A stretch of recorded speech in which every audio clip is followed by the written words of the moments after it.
fuentes mismas no bastan, no nos permiten ver sino muy poquito de lo pasado. Luis González y González nació en 1925 en San José de Gracia, Michoacán. Cursó algunos años de la carrera de Derecho en la Universidad Autónoma de Guadalajara. Estudió Historia en el Colegio de México y en la Facultad de Filosofía y Letras de la Universidad Nacional Autónoma de México, con materias de posgrado en la Sorbona de París. Maestro en Ciencias Históricas por la Escuela Nacional de Antropología e Historia. Ha sido profesor e investigador del Colegio de México, director del Seminario Fuentes de la Historia Contemporánea de México y del Centro de Estudios Históricos de la misma institución. Becario del Gobierno de Francia y de la Fundación Rockefeller. Copresidente de la Sociedad Mexicana de Historia. Miembro de la Academia Mexicana de la Historia. Correspondiente de la Real de Madrid desde 1972. Recibió por Pueblo en Vilo el Premio Herring de la American Historical Association.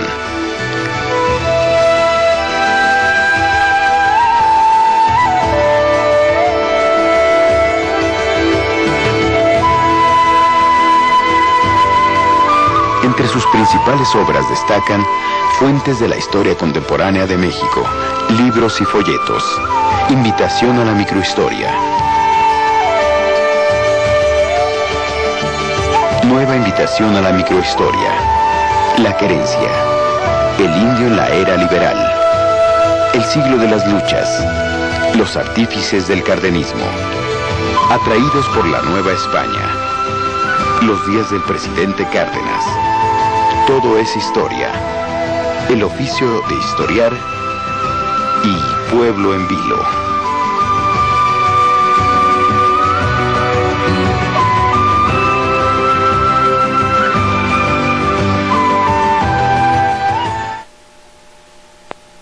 Yo nací exactamente en esta casa, en donde estamos ahora a la entrada, el año de 1925.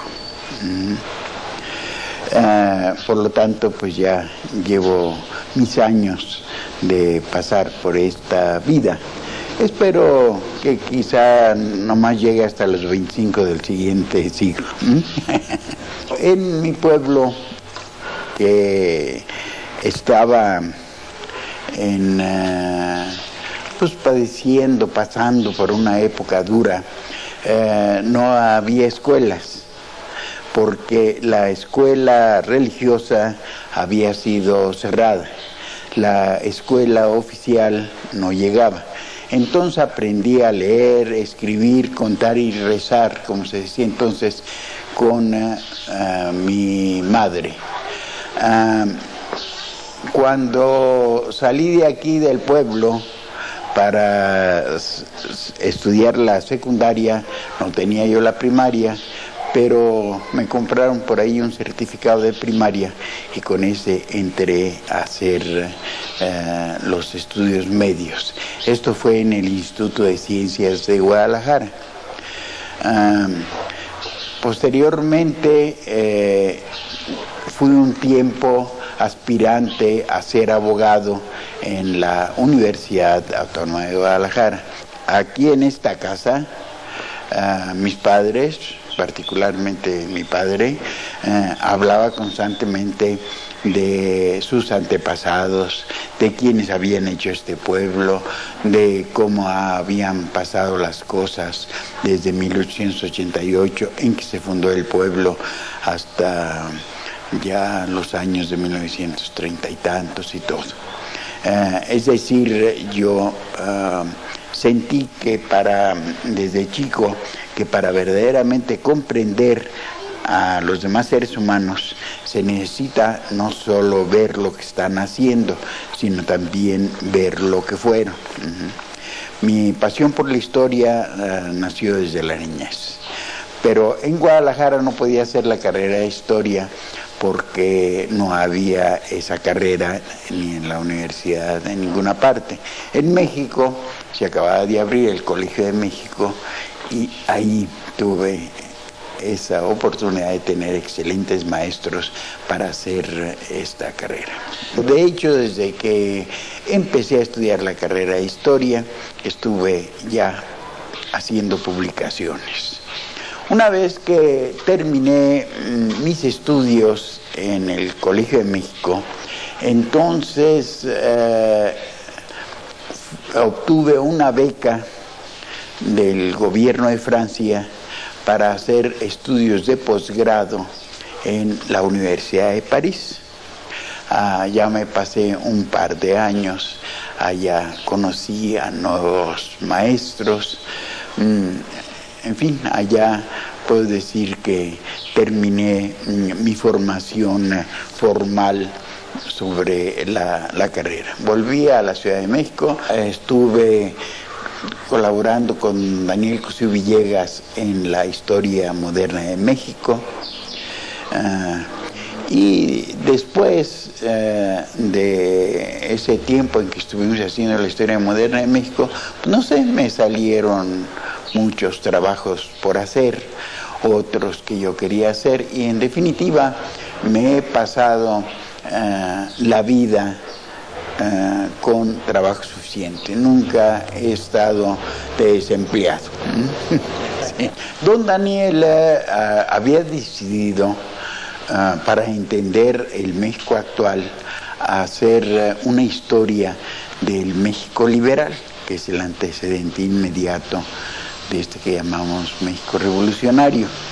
Entonces, pronto se dio cuenta de que él solo pues no iba a poder hacer todo esto, y invitó a colaborar con él algunos que habíamos sido alumnos de ahí del mismo colegio, y algún otro que no tenía esta categoría. Pero entonces allí en un salón que nos prestó don Agustín Yáñez, que entonces era director de Bibliotecas y Archivo de la Secretaría de Hacienda, ahí estuvimos leyendo papeles, leyendo periódicos, leyendo libros, hasta que salió esta obra enorme. Toda la historia que empezó a aparecer allí dentro del ámbito del Colegio de México fue una historia totalmente nueva, una historia que tenía como finalidad básica decir la verdad, no para justificar tales o cuales figuras, para difamar a otras, sino simple y sencillamente para dar con la vida tal y como fue en la época de la República restaurada, es decir, en la época de Juárez y de Lerdo, y después en la etapa de Porfirio Díaz. Sí hay una crítica que se le pudo haber hecho y que no se le hizo a la historia moderna de México, que era un libro de 10 volúmenes, y cada uno de los volúmenes de más de 500 páginas. Un tipo de libro de estas dimensiones no puede ser legible para la gran mayoría de la población, ¿verdad? Los libros que llegan verdaderamente a tener influjo en la sociedad son aquellos que tienen pequeñas dimensiones, que normalmente no pasan de 200 o 300 páginas. Este libro, pues más que para ser leído, podía servir, por ejemplo, para arrojarse a la cabeza a alguien y matarlo.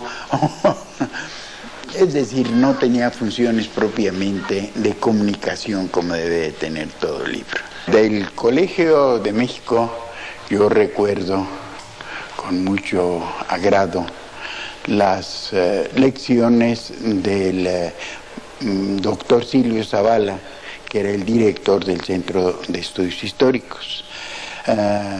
También los cursos que recibí que son muy importantes en el campo de la teoría, del doctor José Gauss, un ilustre filósofo español, discípulo de Ortega y Gasset, que se vino a vivir acá a México. De otra gente a la que yo estimé mucho es al doctor José Miranda, historiador de sociales, de la vida social en la época colonial. Don Agustín Millares Carlo, que era un experto en Grecia y Roma. En fin, es un cúmulo de profesores muy importantes a los cuales estimé mucho.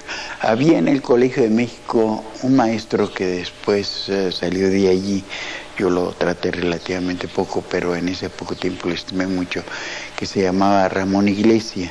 Para Ramón Iglesia, las dos fuentes principales de conocimiento que tenía el que se estaba formando como historiador eran el café, porque allí era donde verdaderamente los maestros decían lo que sentían y estaban pensando, ¿no? Reuniones del café. Y por otro lado, la biblioteca. Entonces tuve esa enseñanza doble, y desde entonces he seguido teniendo la manía por reunirme en café con los amigos y la manía de leer y coleccionar libros.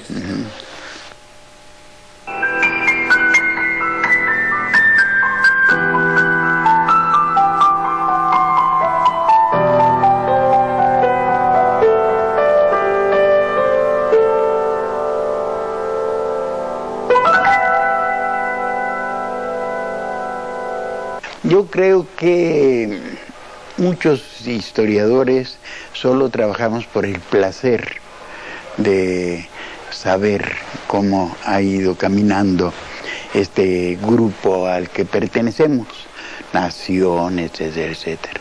Otros seguramente trabajan para, en alguna forma, ser útiles para los gobernantes, para los guías de la sociedad actual. No todos los historiadores tienen la idea de que hay que trabajar para el público. Algunos piensan que la historia es una ciencia social como cualquier otra, que solo tiene que ir dirigida a especialistas. Otros piensan que la historia debe de ser más que nada para afianzar el patriotismo. Por ejemplo, en México se ha tenido siempre mucho esa idea. Y otros pensamos que la historia debe de ser más que nada para contestar las preguntas que habitualmente se hace todo el mundo de su pasado. Nosotros pertenecemos a una serie de círculos. En primer lugar, somos de un círculo familiar, después de un círculo, una comunidad, después de una nación, más allá de una cultura y por fin de la humanidad. Todos nosotros queremos saber, en cuanto pertenecemos a un círculo familiar, quiénes fueron nuestros antepasados, qué cosas hacían, qué pensaban, qué decían, etc. Pero también nos interesa saber, a la mayoría de los que habitamos en este mundo, cómo se formó, cómo creció, con qué fines se ha venido construyendo la comunidad a que cada quien pertenece. A esta comunidad pequeña a la que pertenecemos prácticamente todos los seres humanos, le he llamado la matria, para distinguirla de la patria, que es la comunidad grande, es decir, el Estado-nación. Luego, también todo el mundo se hace siempre preguntas de cómo se empezó a formar una nación, de cuáles han sido los protagonistas que han delineado el camino que ha seguido esa nación, etcétera, etcétera. Por otro lado, más o menos en todos tenemos una religión, digamos, una cultura. Entonces todos nos sentimos también interesados en averiguar cómo se formó nuestra cultura. Por ejemplo, en este caso la cultura occidental. Nos sentimos parte de este tipo de seres zoológicos que somos los hombres, ¿no? Nos distinguimos perfectamente de los changos y de otros animalitos, y entonces también hay en nosotros una pretensión de averiguar cómo surgió la humanidad y cómo se ha dividido en tantos compartimentos, etcétera, etcétera. Las fuentes en realidad iluminan muy poco sobre todo lo que ha acontecido. Son más o menos semejantes a la estela, por ejemplo, que se hace detrás de un barco que va cruzando el mar. Para saber uno, utilizando esa estela, qué es lo que dejamos atrás, necesita aguzarse mucho el pensamiento, a base de conjeturas, a base de comprensión, a base de interpretación. Por ejemplo, yo encuentro un texto en donde hable, por ejemplo, de cuando se hizo aquí el reparto de lotes en el pueblo, en los orígenes del pueblo. El tener ese texto y tener nombres así de tales o cuales gentes no significa mucho. Empieza a adquirir eso significación cuando yo digo, aquí los señores tal y tal y tal, que eran los más poderosos, se quedaron con la mejor parte. Aquí obviamente se dividieron los lotes de acuerdo con las familias, ¿verdad? Es decir, la significación se la doy yo por la experiencia que tengo de ese lugar donde estoy. Es decir, con eso quiero decirle que muy importante en la historia, aparte del recurso de las fuentes, es el de la vivencia.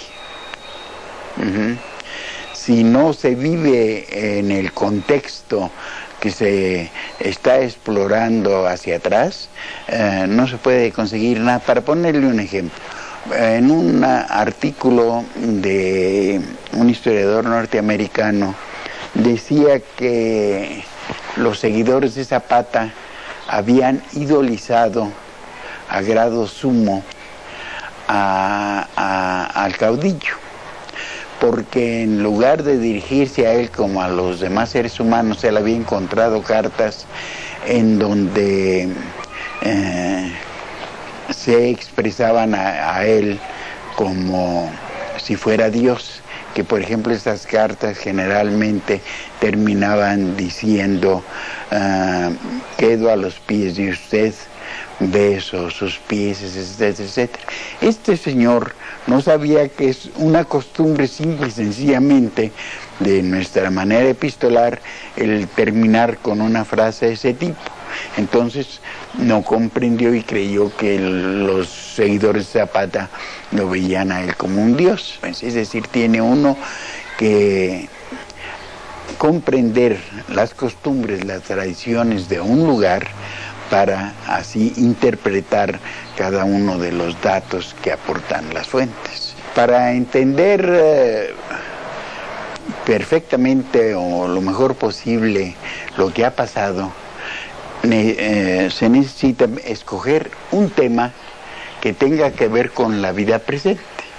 Debe de ocuparse de aquellos fragmentos del pasado que estén más de acuerdo o más cerca de la cultura, del ambiente en el que vive el historiador. Alguien que nunca ha peleado, por ejemplo, no puede entender cómo se han hecho las guerras. Alguien que no ha tenido o no tiene determinada religión no puede entender esa religión en otras épocas. Es decir, la experiencia y la formación personal tienen que ver mucho con la historia que se haga. Por ejemplo, en mi caso, escogí el tema de San José de Gracia porque entiendo o pretendo entender las formas de pensamiento, las actitudes, las ideas, los modos de conducta de aquí, y por lo mismo me es fácil entender cosas que se dieron en otra época.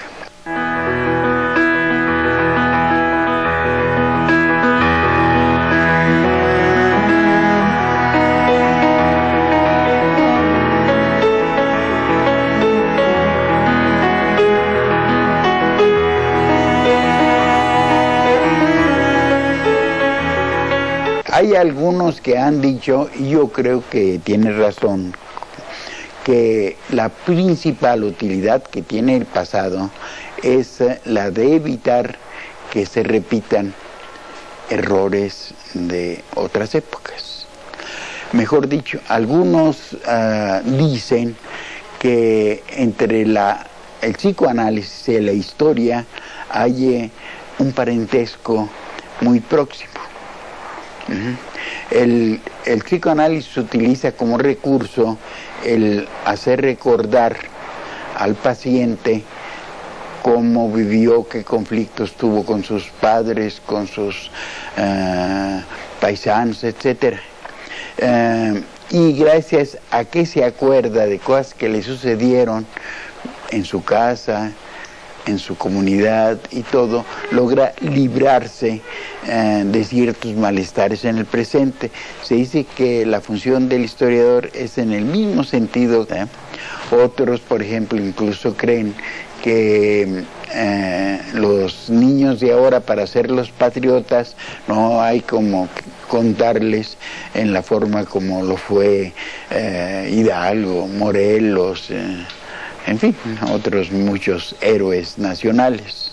Yo creo que todo historiador profesional debe de aspirar a hacer historia científica, es decir, historia plenamente apoyada en suficiente número de testimonios dignos, historia que llega a comprender las formas de expresión de los hombres de otras épocas, historia que produce efectos y causas y que proviene de determinadas causas que hay que relacionar para tener esa visión global del pasado. Esta historia que precisamente busca, persigue la verdad, es la que resulta más útil para los hombres actuales. No creo que sea la historia llamada pragmático-ética, como la que se imparte en general en las escuelas, en donde ya se ha escogido de antemano, de acuerdo con el ejemplo que se quiere infundir a tales o cuales personajes y a tales o cuales sucesos. No. No creo que tampoco sea la historia que queremos, aquella que solo nos divierte. Obviamente, pues todos los seres humanos nos gusta averiguar sobre todo ciertos aspectos secretos de otros seres humanos. Entonces hay algunos que para dar satisfacción a estas necesidades que podían llamarse hasta cierto punto infrahumanas, hacen este tipo de historia de alcoba. Es más divertido, pero no creo que tampoco ayude mucho al conocimiento del ser humano en su conjunto, al conocimiento de la sociedad al que ese historiador pertenece, o a la práctica de la vida diaria. Algunos opinan que la historiografía científica tiene como principal utilidad producir sueño en los insomnes, que después de leer una obra de un historiador auténticamente serio, pues cualquier gente queda dormida. Yo en realidad tuve, por ejemplo, un profesor al que estimé mucho, que él consideraba que lo importante era no salirse lo más posible de lo que era exactamente comprobable. Y que no le interesaba ya la comunicación con la gente. Entonces, indudablemente, este maestro mío, sí, nos producía mucho sueño, incluso ya en la escuela preparatoria misma, donde lo tuve. Bueno, hay algunos historiadores que han ejercitado su talento exclusivamente en dar con la verdad histórica y que no saben comunicarla una vez que la han descubierto, y que indudablemente ese tipo de conocimiento pues conduce más que nada al sueño. Creo que la historia debe de ser del conocimiento de todos, debe de ser para todos, no solo para los alumnos, no solo para los otros historiadores, sino para el público en general. Y en total, escribir en el lenguaje de la tribu, escribir en el lenguaje cotidiano. Un elemento casi indispensable en el quehacer histórico es el de hacerse una imagen interina del pasado que anda uno investigando, que normalmente a eso se le llama hipótesis, ¿no? Dice uno, supongo que la gente entonces, en el rumbo que estoy viendo, vivía así, pensaba así, etcétera, etcétera. Entonces los documentos lo que tienen que ir haciendo, los testimonios, es desbaratando todo lo que no corresponde a la realidad de esa imagen interina que tiene uno del pasado. Uno tiene que llegar lo más cerca posible de la vida vivida, de la realidad vivida, de la historia vivida. Entonces, todo aquello que le va estorbando la hipótesis, pues lo va haciendo uno a un lado. Sin embargo, como digo, hay estas filosofías de la historia que insisten en que ellas ya tienen la idea de la totalidad y que lo único que hay que hacer es aplicar esa idea de la totalidad a cada uno de los sectores de lo humano. Yo estoy totalmente en desacuerdo con eso. Se necesita, obviamente, una hipótesis, pero no se necesita una filosofía a la que haya que dar gusto con la investigación histórica. Con lo que es muy, muy importante es saberse desprender en el momento necesario de todas esas ideas que falsifiquen el pasado histórico. Indudablemente que es más fácil supuestamente hacer historia agregando, llenando las lagunas de conocimiento con ficciones tomadas de una filosofía de la historia o tomadas de otras historias relativamente parecidas. El historiador, a mí me parece, que está comprometido exclusivamente con la verdad.